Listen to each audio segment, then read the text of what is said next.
العليم من الشيطان اللعين الرجيم بسم الله الرحمن الرحيم الحمد لله الملك الحق المبين المتصابر لعظمته جبابرة الطاغين المتخاضع لكبريائه عطاة المتمردين المعترف بربوبيته سائر الخلق أجمعين والصلاة والسلام والتحية والإكرام على أشرف النبيين وخاتم المرسلين سيدنا ومولانا أبي القاسم محمد صل على محمد وآل محمد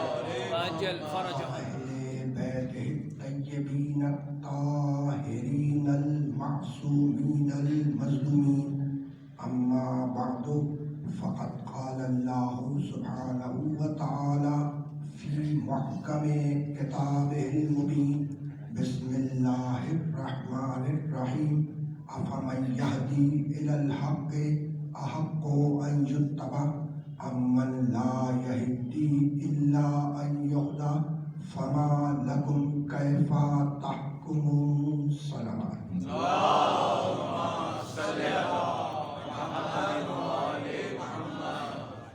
جو پیچھے دروازے کے پاس نوجوان دوست تشریف فرما ان سے گزارش کرتا کہ ذرا سامنے آ جائے جگہ کافی خالی درود پڑھتے محمد علیہ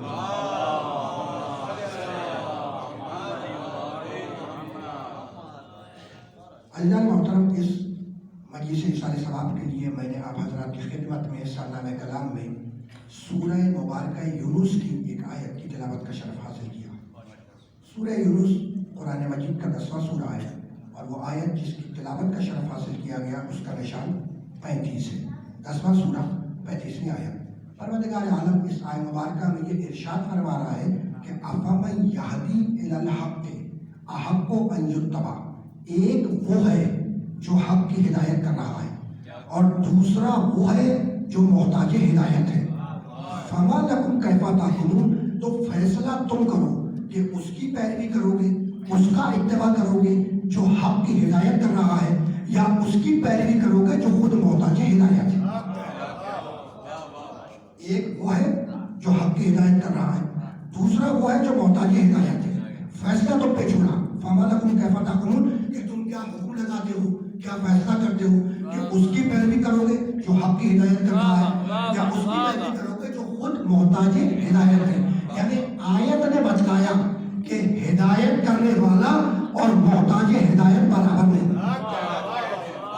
ہدایت کرنے والا اور محتاج ہدایت برابر نہیں۔ پھر آگے بڑھ کر سورہ سجدہ میں آواز دی، افمن کان مؤمنا کمن کان فاسقا لا یستوون، سنو مومن اور فاسق برابر نہیں، مومن اور فاسق برابر نہیں۔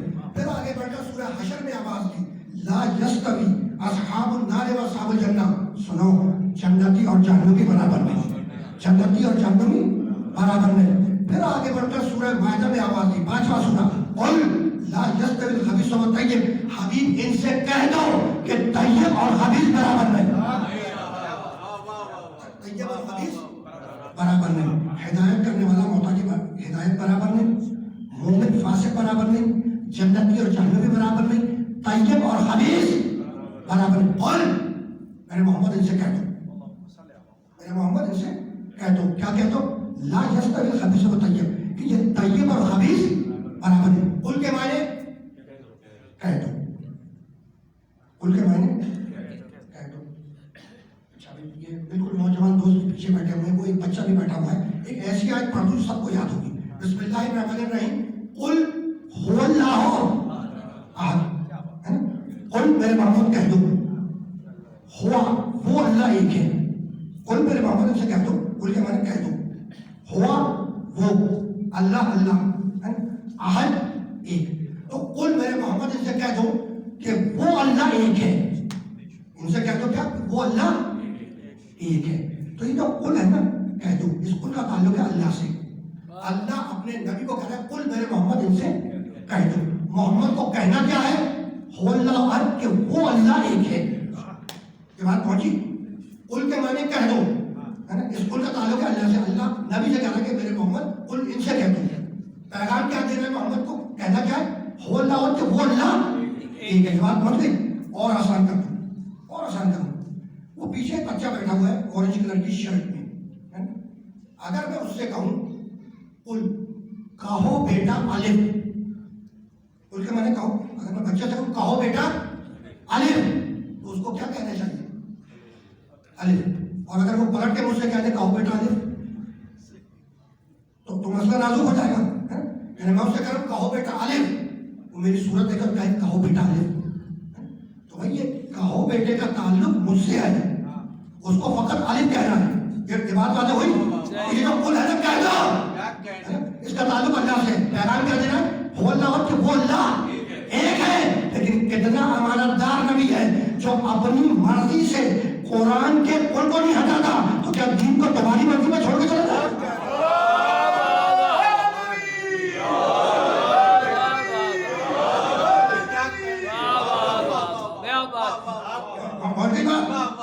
اب رک جاؤ ذرا سا, یہاں پہ رک جاؤ.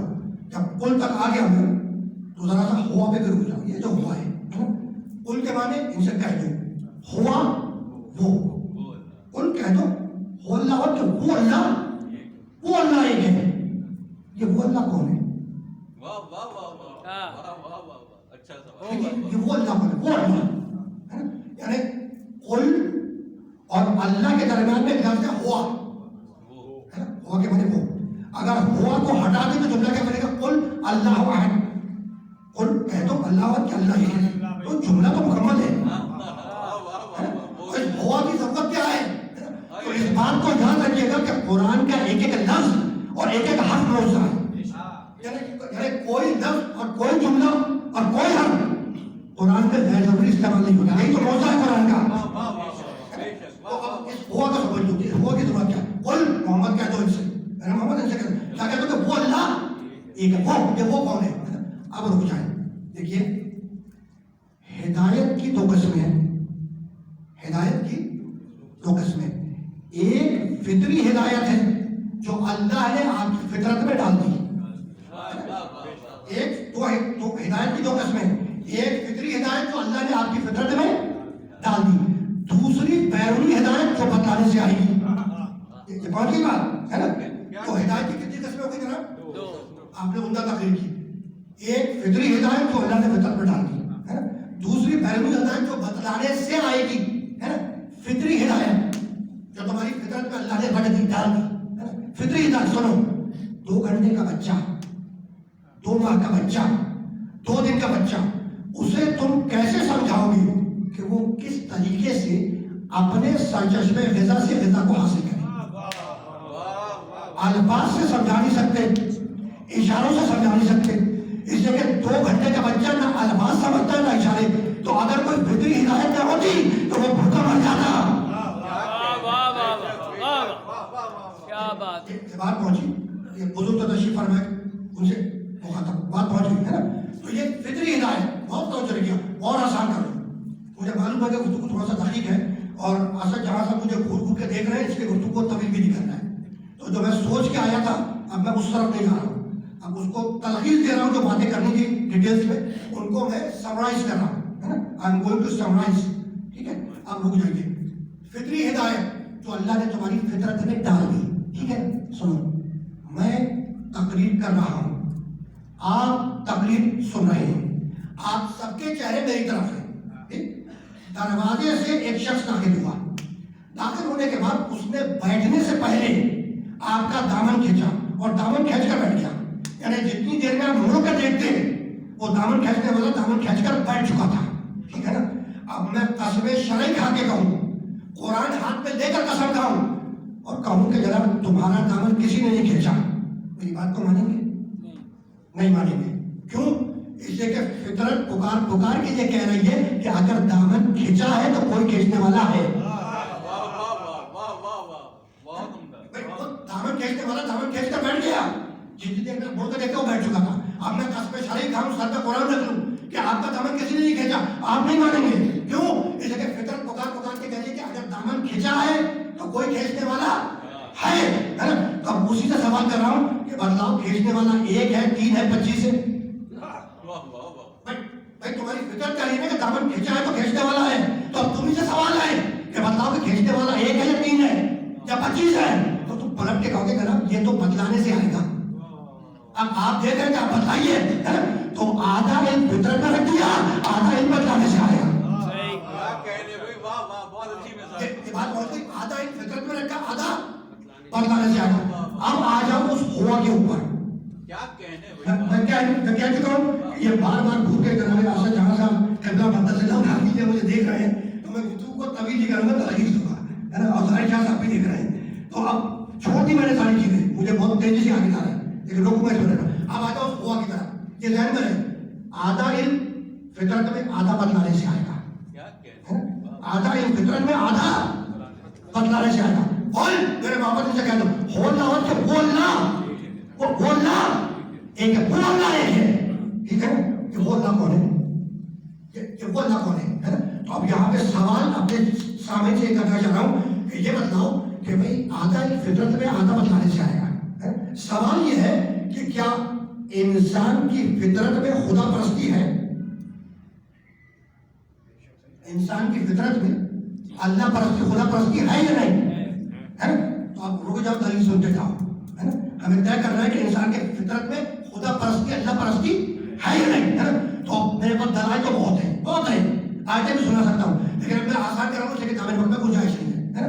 اس گلوب کے اوپر, اس زمین کے اوپر جتنی بھی پرانی تہذیبیں پائی جاتی ہیں یعنی تاریخ کے اوراق پر ہے نا, جتنے بھی آثار قدیمہ پائے جاتے ہیں پرانی تہذیبیں, موہنجو داڑو کی تہذیب, نینوا کی تہذیب, بابل کی تہذیب, اہرام مصر کی تہذیب ہے نا, یونان کی پرانی تہذیبیں, یہ جتنے بھی آثار قدیمہ پائے جاتے ہیں, یہ جتنے آثار قدیمہ جب کھودے گئے, جتنے بھی آثار قدیمہ گروپ پہ ہیں, جب انہیں کھودا گیا تو کوئی آثار قدیمہ ایسا نہیں ہے جہاں عبادت کا برآمد نہ ہوئی ہو. ان کی شکلیں الگ تھیں, عبادت گاہوں کی شکلیں کیا تھی اس پہ بات نہیں ہو رہی ہے. بات یہ ہو رہی ہے کہ جتنی بھی تہذیبیں پرانی گزری اور آثار قدیمہ کھودے گئے تو کوئی آثار قدیمہ ایسا نہیں ہے جس میں عبادت گاہ برآمد نہ ہوئی ہو. تو عبادت گاہ کا برآمد ہونا اس بات کی دلیل ہے کہ اللہ نے تمہاری فطرت میں ڈال دیا کہ کوئی ہے. اللہ نے تمہاری فطرت میں ڈال دیا کہ کوئی ہے.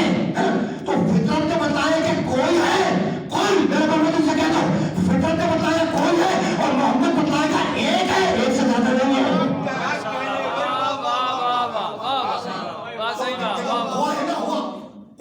وہ اللہ ایک ہے, وہ یہ تو فطرت میں ہے نا, وہ جو فطرت میں اس کی طرف مخاطب کیا ہے کہ وہ جو ہم نے تمہاری فطرت میں ڈال دیا وہ ایک ہے. تو آدھا فطرت دیا, آدھا میرے نبی نے بتلا دیا ہے نا. بس اب رکنا نہیں ہے. اچھا بھائی جناب مولانا سے ایک سوال ہے, وہ اصول دین کا آغاز کہاں سے ہے؟ اصول دین توحید, اصول دین میں آغاز کہاں سے؟ اول توحید. بھائی اول تو وجود خدا ہونا چاہیے تھا, ارے یہ تو طے کرو کہ ہے بھی یا نہیں. اصول دین میں اول توحید ہے تو اول تو وجود خدا ہونا چاہیے تھا. تو اگر اول وجود خدا ہو جاتا تو پھر دین دین فطرت نہ رہتا.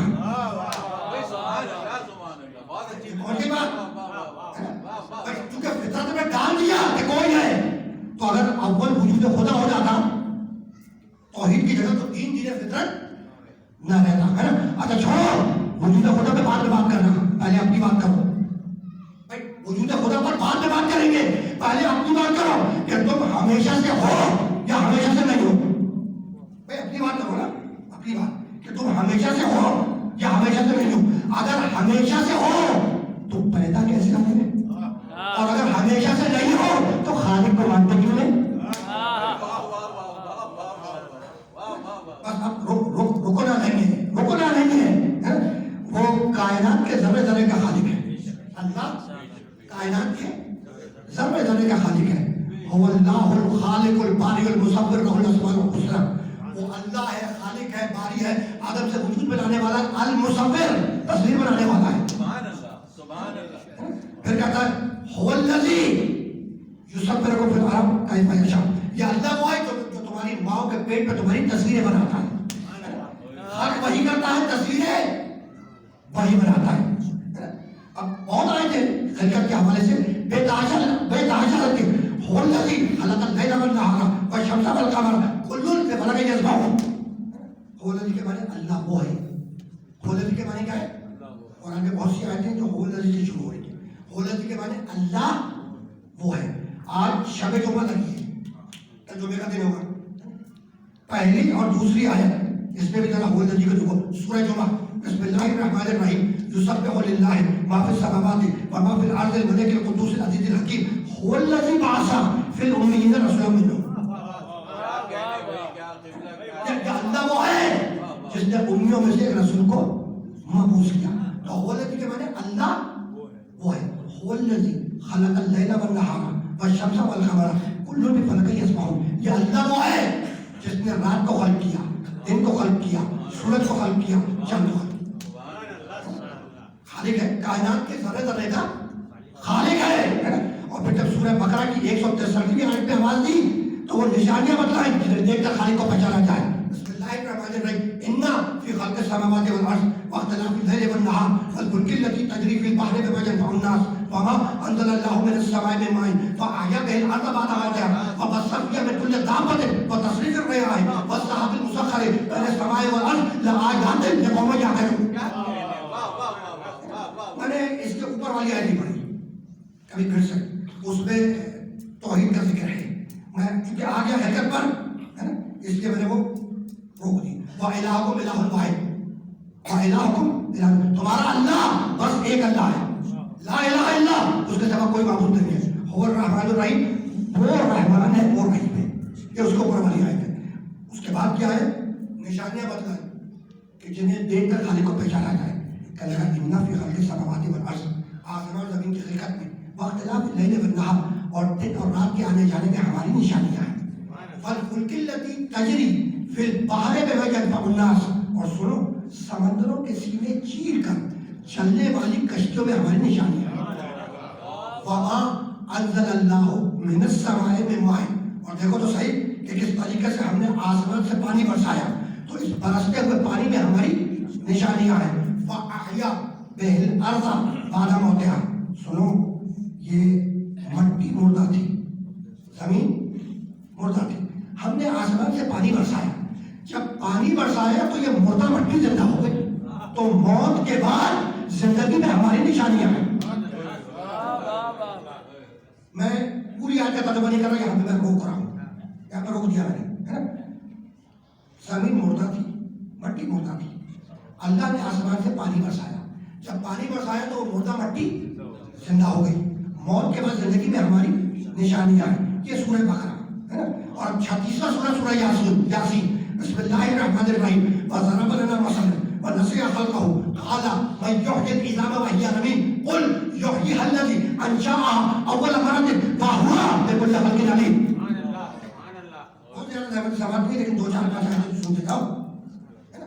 بہت توجہ رکھیے گا. سورہ بقرہ کا وہ جملہ یاد رہے, زمین مردہ تھی, مٹی مردہ تھی, آسمان سے پانی برسایا, مردہ مٹی زندہ ہو گئی. تو موت کے بعد زندگی میں ہماری نشانی ہے. سورہ بقرہ.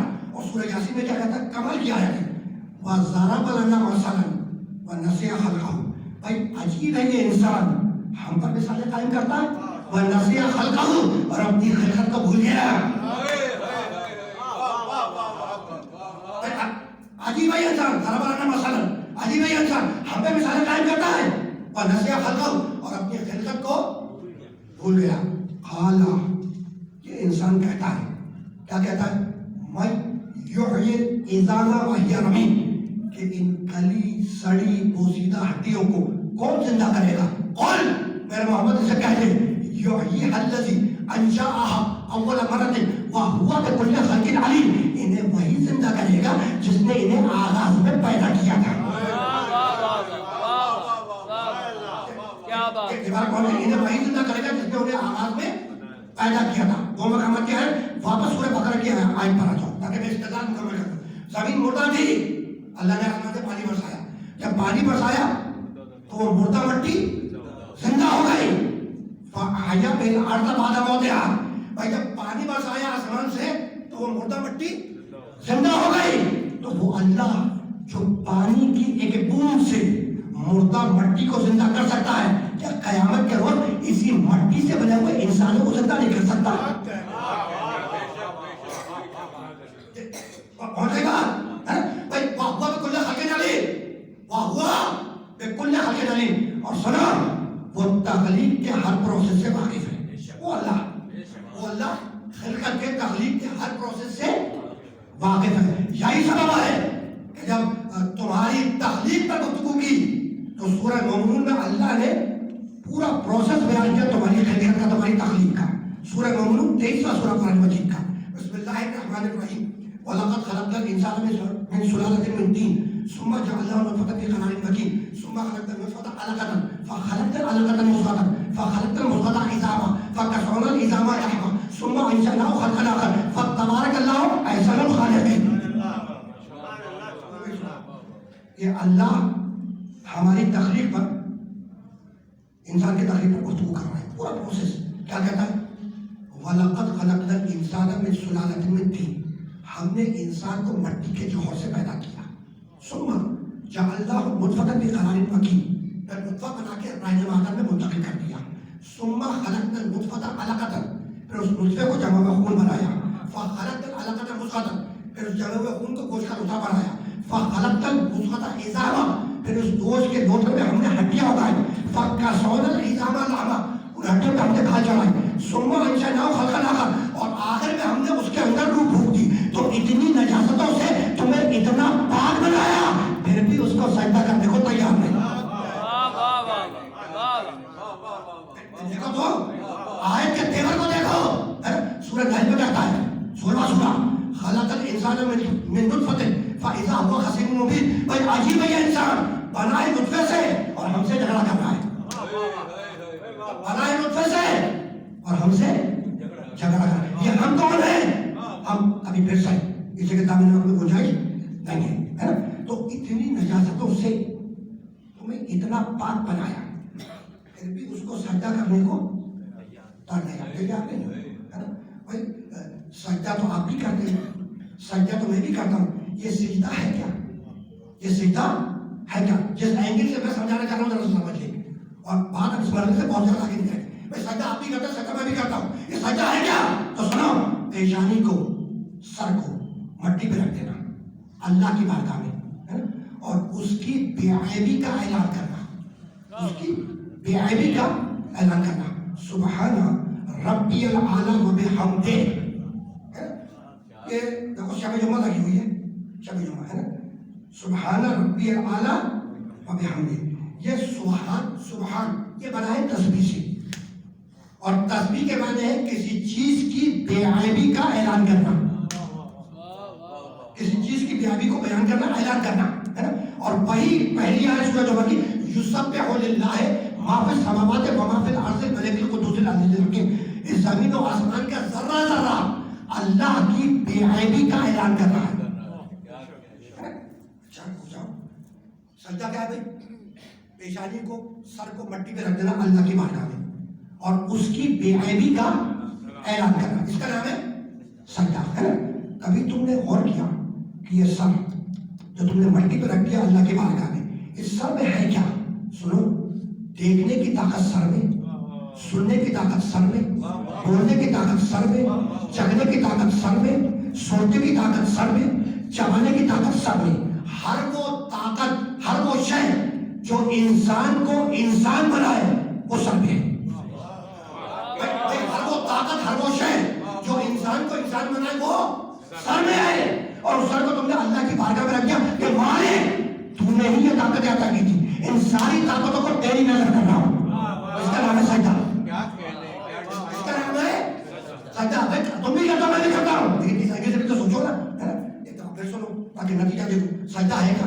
پیشانی کو، سر کو مٹی پہ رکھ دینا اللہ کی بارگاہ میں، اور اس کی بے عیبی کا اعلان کرنا. اس کا نام ہے سجدہ. اچھا، تو سر تم نے اللہ کی بارگاہ میں رکھ دیا، اس سر میں ہے کیا؟ تو سنو، دیکھنے کی قوت سر میں، سننے کی قوت سر میں، بولنے کی قوت سر میں، چلنے کی قوت سر میں، چبانے کی قوت سر میں، سوچنے کی قوت سر میں، ہے نا؟ ہر وہ قوت جو انسان کو انسان بنائے وہ سر میں ہے، اور وہ سر تم نے اللہ کی بارگاہ میں رکھ دیا، اسی کا نام سجدہ ہے۔ اور اب میرے نبی نے آواز دی، یا علی انت منی بے منزلت راس من الجسد، علی میں جسم ہوں تو میرا سر ہے۔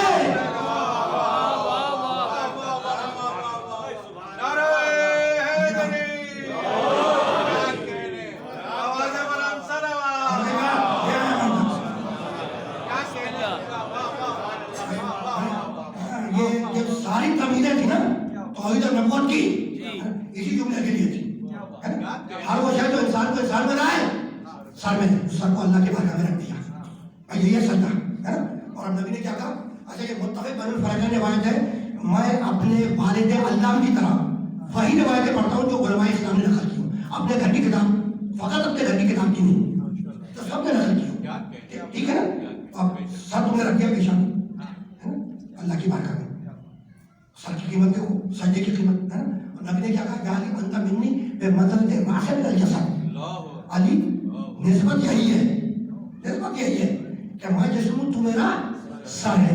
تو اب سمجھ میں آیا کہ رسول کے دیکھنے کی طاقت علی، رسول کے بولنے کی طاقت علی، رسول کے سننے کی طاقت علی، رسول کے سننے کی طاقت علی، رسول کے سوچنے کی طاقت علی۔ تو علی سے پروانہ لے لو ورنہ جہنم میں پھینک دیا جاؤ گے۔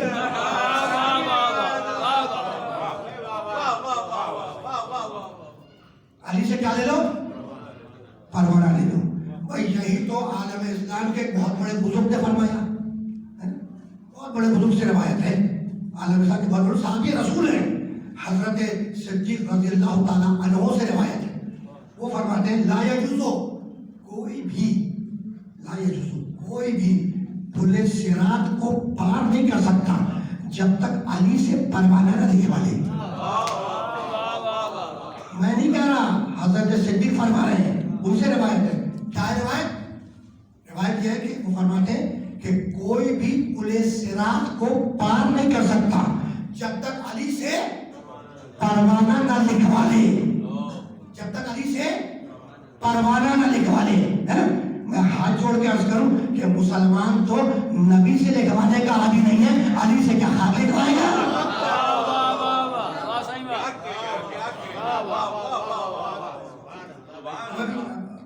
آپ گھوم تو رہے، بتا دیے کتنے منٹ ہوئے؟ آپ پڑھے مجھے تقریباً 29 منٹ ہو گئے۔ ماشاءاللہ بہت اچھا جناب، سبحان اللہ سبحان اللہ۔ یہی نہیں جانا کہ آپ گھور کے دیکھ لیجیے گا، اب تو مسکرا کے دیکھ رہے ہیں، اگر مسکراہٹ کے گھور کے دیکھیں گے تو میں مسائل کی طرف چلے جاؤں گا۔ بسم اللہ بسم اللہ۔ بس رکنا نہیں ہے، رکنا نہیں ہے، میں دے آیا اس مرحلے تک جہاں پہ بات کو روکنا ہے نا؟ اچھا تو ہم نے انسان کو مٹی کے جوہر سے پیدا کیا، مٹی کے جوہر، نطفہ بنا کے رہنے مادر میں منتقل کر دیا، نطفے کو علقہ بنایا، علقے کو جمع ہوا خون بنایا، جمع ہوا خون کے اندر ہڈیاں اگائی، ہڈیوں پہ کھال چڑھائی، آخر میں اس کے اندر روح ڈھونڈی۔ ایسے ہی ہے نا؟ خلقت کا، پیدائش کا پورا پروسیس بتا دیا، پیدائش کا، خلقت کا۔ اب اس بات کو یاد رکھیے گا کہ یہ پیدا ہونا، خلقت، پیدائش، پیدا ہونا دلیل محکومیت ہے۔ ابھی آسان کرتا ہوں، خلقت سے آغاز ہے، پیدائش سے آغاز ہے ہر چیز کا، خلقت سے آغاز ہے، پیدائش سے۔ یہ پیدا ہونا، پیدائش، پیدا ہونا، یہ دلیل محکومیت ہے۔ آسان کر دوں، میں ریاض جوہری اپنے باپ کے گھر میں پیدا ہوا، میرے باپ حاکم محتم ہے۔ آپ اپنے والد کے گھر میں پیدا ہوئے، آپ کے والد حاکم، آپ ان کے محکوم۔ کوئی میرے گھر میں پیدا ہوا، میں اس کا حاکم ہوں، میرا محکوم۔ حاکم جو حکم دے، محکوم جو اس پر عمل کرے، ہے نا؟ تو پیدا ہونا دلیل محکومیت ہے۔ میں اپنے باپ کے گھر میں پیدا ہوا، میرے باپ حاکم، ان کا محکوم۔ آپ اپنے والد کے گھر میں پیدا ہوئے، آپ کے والد حاکم، آپ ان کے محکوم۔ کوئی آپ کے گھر میں پیدا ہوا، آپ اس کے حاکم، وہ آپ کا محکوم۔ تو پیدا ہونا دلیل محکومیت ہے۔ یہی سبب ہے کہ نبی کی پیدائش سے پہلے نبی کے باپ کو اٹھا لیا کہ کہیں محمد باپ کا محکوم نہ بننے پائے۔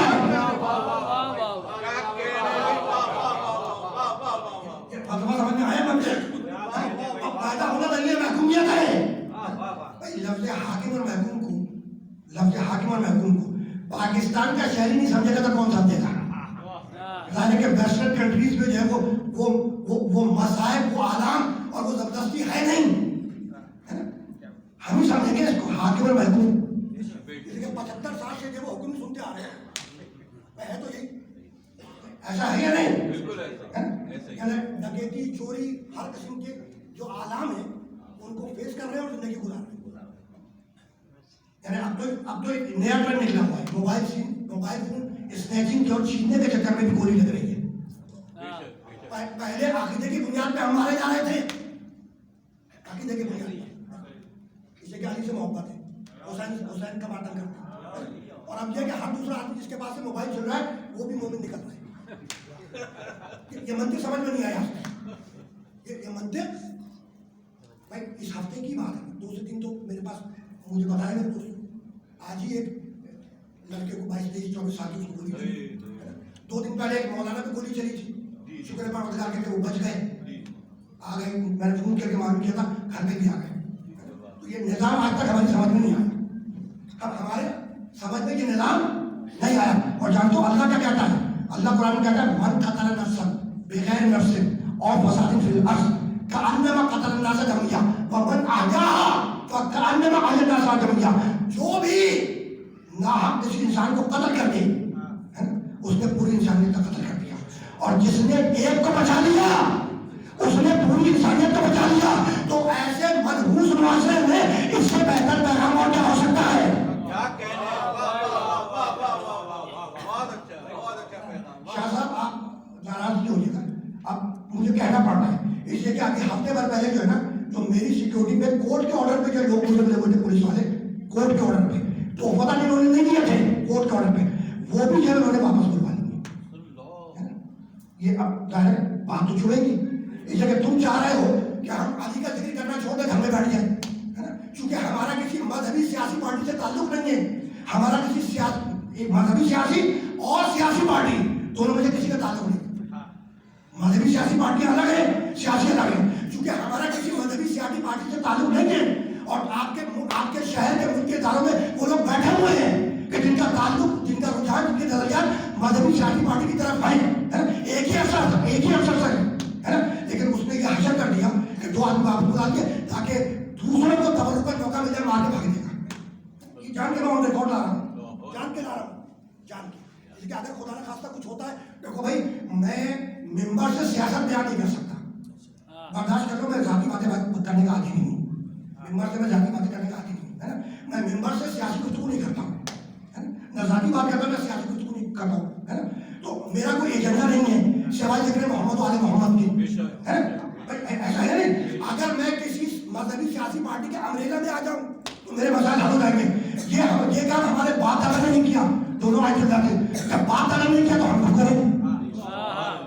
اس لیے علی کے فضائل کے معاملے میں کمپرومائز نہیں ہے. گردن جاتی ہے تو جائے، باقی ایک چھوڑا ہوا وہ بھی بلا لو، ہم ذکر علی سے پاس تو نہیں آئیں گے. لیکن یہ ریکارڈ پہ لے آیا ریکارڈ پر تاکہ اللہ نہ کرے، ٹھیک ہے بھائی، جینے کے خواہش اس لیے کہ تاکہ ذکر علی کر سکے، تمہیں توحید سنا سکے، تمہیں نبوت سنا سکے، تمہیں اپنے مولا علی کا ذکر سنا سکے. جینے کی خواہش اسی وجہ سے ہے. اللہ نے کہا کہ جیو، مقصد ساتھ جو مقصد یہی ہے، ٹھیک ہے نا. یعنی جان کے تو کوئی اپنے کو حاصل نہیں کرتا، مار دیتے. تو ریکارڈ پہ اس لیے لائے کہ اگر خدا نہ خاصہ کچھ ہو جائے تو کم سے کم تمہارے شہر میں مجھے 12 سال تو ہو گئے پڑھتے ہوئے، تو کم سے کم جس شہر میں پڑھتا ہوں ان کو تو پتا ہو، ریکارڈ پہ تو ہو. یہ ذہن میں رکھیے گا کہ کورٹ آرڈر کے باوجود ہٹائے ہیں انہوں نے. بس میں اب شکایت نہیں ہے، چونکہ تم چاہتے یہ ہو کہ میں گھر پہ بیٹھ جاؤں. جب تحفظ نہیں ہوگا تو آدمی کا، اچھا یہ بھی سن لو، پروردگار مجھے معاف فرمائے، محمد محمد معاف فرمائے، میں ذاتی بات کرنے کا عادی نہیں ہوں.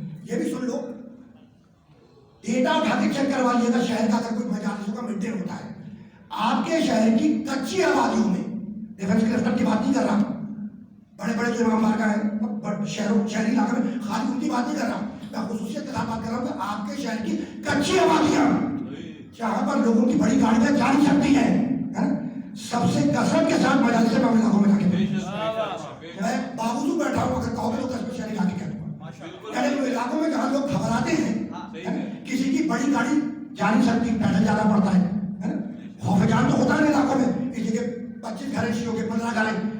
میں یہ آن ریکارڈ لانا چاہتا ہوں کہ میں ان کچے وادیوں میں بلا خوف و خطر، بغیر خوف کے بالکل جاتا ہوں اور جاتا رہوں گا.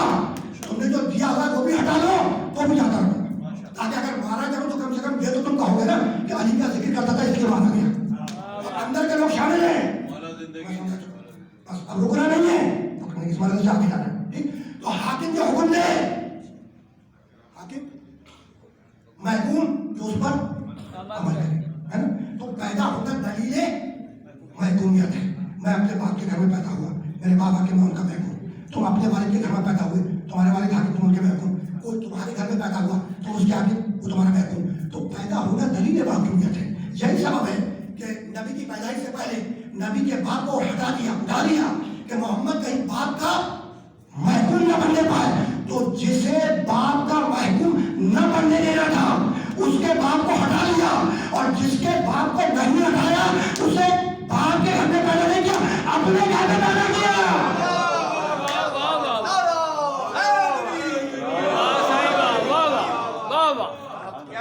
بس گفتگو تمام ہو گئی، گفتگو تمام ہو گئی. اور ایک جملہ سنا مجھے اجازت دے دو. وہ اپنے گھر کا نام کیا ہے؟ بیت اللہ. کیا ہے نام؟ سنو کیا ہے؟ بسم اللہ الرحمن الرحیم. بھائی آیت کیا ہے؟ اِنَّا أَوَّلَ بَيْتٍ وُضِعَ لِلنَّاسِ لَلَّذِي بِبَكَّةَ مُبَارَكًا وَهُدًى لِلْعَالَمِينَ. اِنَّا أَوَّلَ بَيْتٍ وُضِعَ لِلنَّاسِ، اللہ کہہ رہا ہے کہ سب سے پہلا بیت اللہ جو ہم نے وضع کیا مکے میں ہے، مبارک ہے. بیت اللہ اللہ کا گھر، بیت کے معنی گھر. اور اگر میں کہوں بیت اللہ اللہ کا گھر، اس زمین پر لاکھوں کروڑوں اربوں خربوں گھر ہیں. اتنے گھر ہیں کہ یہ بچے گن بھی نہیں سکتے. اتنے گھر ہیں زمین پر یہ بچے گن بھی نہیں سکتے، بڑا بھی نہیں گن سکتا، ہے نا. لیکن سنو، کوئی گھر کپڑے نہیں پہنتا، کوئی گھر کپڑے نہیں پہنتا. بیت اللہ اللہ کا گھر واحد گھر ہے جو کپڑے پہنتا ہے اور نیلے پیلے نہیں پہنتا، کالے پہنتا ہے. کون سے پہنتا ہے؟ کالے کپڑے. آخری جملہ جناب ایسا کہا صاحب، آخری جملہ کہا صاحب، میں معذرت چاہوں، بہت معذرت چاہوں، ہے نا. اس لیے تقریباً 42 دقیقے ہو گئے اور مجھے 2-3 منٹ میں ختم کرنی ہوتی ہے. بس ہے نا.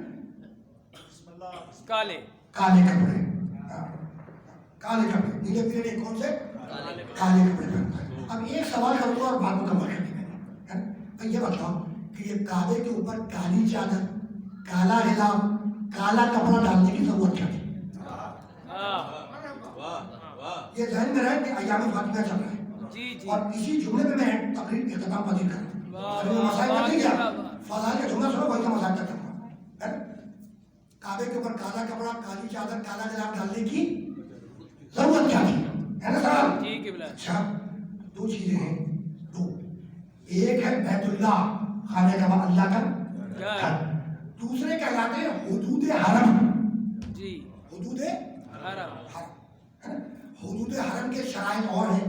حدود حرم میں شکار ممنوع ہے وغیرہ وغیرہ. تو حدود حرم الگ اور کعبہ بیت اللہ الگ، 2 چیزیں ہیں. ایک ہے بیت اللہ اللہ کا گھر، خانہ کعبہ. دوسرے کہلاتے ہیں حدود حرم. تم مکے گئے، مکے حج کرنے گئے، پہلی دفعہ گئے، کیسے پتہ چلے؟ کیسے پتہ چلے؟ اس لیے کہ حدود حرم کے احکامات الگ ہیں. کیسے پتہ چلے کہ کہاں تک حدود حرم اور کہاں سے بیت اللہ اللہ کا گھر؟ کیسے پتہ چلے کہ کہاں تک حدود حرم ہے اور کہاں سے بیت اللہ اللہ کا گھر، خانہ کعبہ ہے؟ تو چادر ڈال کے بتایا، چادر ڈال کر کہ جو چادر کے اندر وہ میرا گھر، جو چادر کے اندر وہ میرا گھر، اور جو چادر کے باہر وہ حدود حرم. بھائی چادر ڈال کے بتایا کہ جو چادر کے اندر وہ میرا گھر اور جو چادر کے باہر وہ حدود حرم. میرے نبی نے بھی یہی کیا، چادر سجدہ ڈال کے بتایا کہ جو چادر کے اندر وہ میرے گھر والے، جو چادر کے باہر. کیا بات، صحیح بات، کیا ہی بات. بس ابھی لوگ گفتگو اس مرحلے پر اختتام پذیر ہو گئی. جو چادر کے اندر وہ میرے گھر والے، جو چادر کے باہر وہ نبی کے حرم. گفتگو ختم ہو گئی. تو کعبے کے اوپر چادر ڈالی گئی اور وارثان کعبہ کے سر سے چادر اتاری گئی.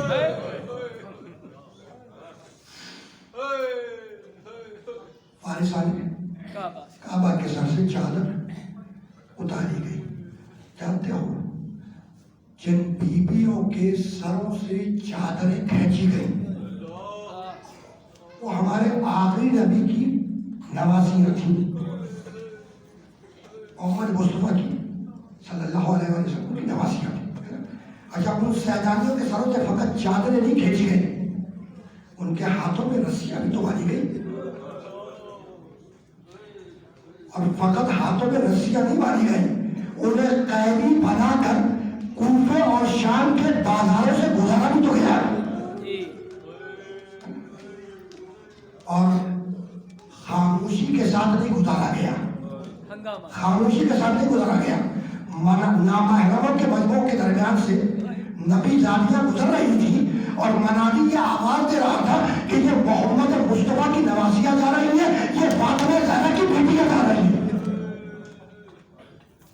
قیدی بنا کے گزارے گئے. ٹھیک ہے، تمہاری آوازیں بولو تو مجلس تمام ہو گئی. لیکن ایک جملہ سنتے جاؤ.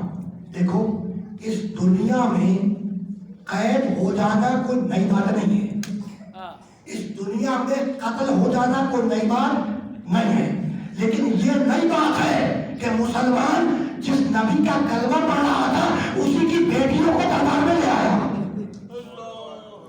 یہ نئی بات ہے، یہ نئی بات ہے کہ مسلمان جس نبی کا کلمہ پڑھ رہا تھا ان کی ناموس کو دربار میں لے آیا. گریا کیا تم نے، مجلس تمام ہو گئی. مقتل کی ایک چھوٹی سی روایت سنو. جانتے ہو بھرا ہوا دربار تھا یزید کا، مسلمانوں سے بھرا ہوا دربار تھا یزید کا. اور اس کی اگلی صفوں میں مختلف ممالک کے سفراء، سفیر بیٹھے ہوئے تھے. بھرا ہوا دربار مسلمانوں سے، اور اسی دربار میں مختلف ملکوں کے سفیر، ایمبیسڈر بیٹھے ہوئے تھے. ایسے میں میرے حسین کا کٹا ہوا سر لا کے رکھا گیا. ادھر حسین کا کٹا ہوا سر تخت یزید پر لا کر رکھا گیا. مقتل کہتا ہے کہ وہ لوگ جو بیٹھے ہوئے تھے وہ گھٹنوں کے بل اٹھ اٹھ کے یہ کہہ رہے تھے، من صاحب الراس، اس کٹے ہوئے سر کا مالک کون ہے؟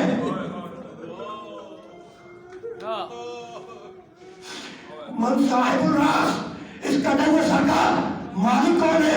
ایسے میں علی کی بیٹی نے تعارف کروایا، ایسے میں شہزادی زینب نے تعارف کروایا. جانتے ہو سر حسین یزید کے تخت پر لا کر رکھ دیا گیا. ایک مرتبہ یزید نے سر حسین کو دیکھا کہ سر کے بال سفید ہیں، حسین کی ریش متحد سفید ہے. کہنے لگا یزید کہ بہت جلد پورے ہو گئے حسین. جانتے ہو فوج یزید کا ایک سپاہی آگے بڑھا اور کہنے لگا، امیر عاشور کی صبح تک حسین کے سارے بال سیاہ تھے، کالے تھے. کہا پھر یہ اتنے جلدی سفید کیسے ہو گئے؟ کہا علی کیا بتاؤں، جب شبیہ رسول علی اکبر کا لاشا اٹھا کے پلٹے تو بال سفید ہو گئے. جب 18 برس کے جوان علی اکبر کا لاشا رکھ کے پلٹے ہیں اور حسین کے بال سفید ہو گئے. ایک مرتبہ یزید نے پکار کے کہا کہ میرے دربار کے مسخرے کو حاضر کیا جائے. روایت سنو، مجھے اجازت دے دو، اور میں مقتل سے باہر نہیں پڑتا. میرے دربار کے مسخرے کو حاضر کیا جائے. دربار کا مسخرہ آیا، یزید کے سامنے کھڑا ہو گیا. یزید نے مسخرے کی صورت دیکھی اور کہنے لگا، آج میرے دربار میں بڑے گھرانے کے قیدی لائے گئے ہیں، بڑے گھرانے کے. تو کچھ ایسا کر کے دکھلا کہ میرے دل کو ٹھنڈک پہنچے، میرے دماغ کو سکون پہنچے. جانتے ہو مقتل کیا لکھتا ہے؟ ایک مطلب مسخرے نے یزید کی صورت دیکھی اور کہنے لگا، امیر میں واقعی کچھ ایسا کر کے دکھلاؤں گا کہ تجھے ٹھنڈک محسوس ہوگی، تیرے دل کو سکون ملے گا. لیکن امیر ایک شرط ہے. یہ طے کر. اس نے ناموس محمد میں سے ایک بیوی کی طرف انگلی سے اشارہ کیا اور کہنے لگا، حبلی حاضر جاریہ، اس بیوی کو میری کلیجی میں لے دے. آخری جملہ، حبلی حاضر جاریہ، اس بیوی کو میری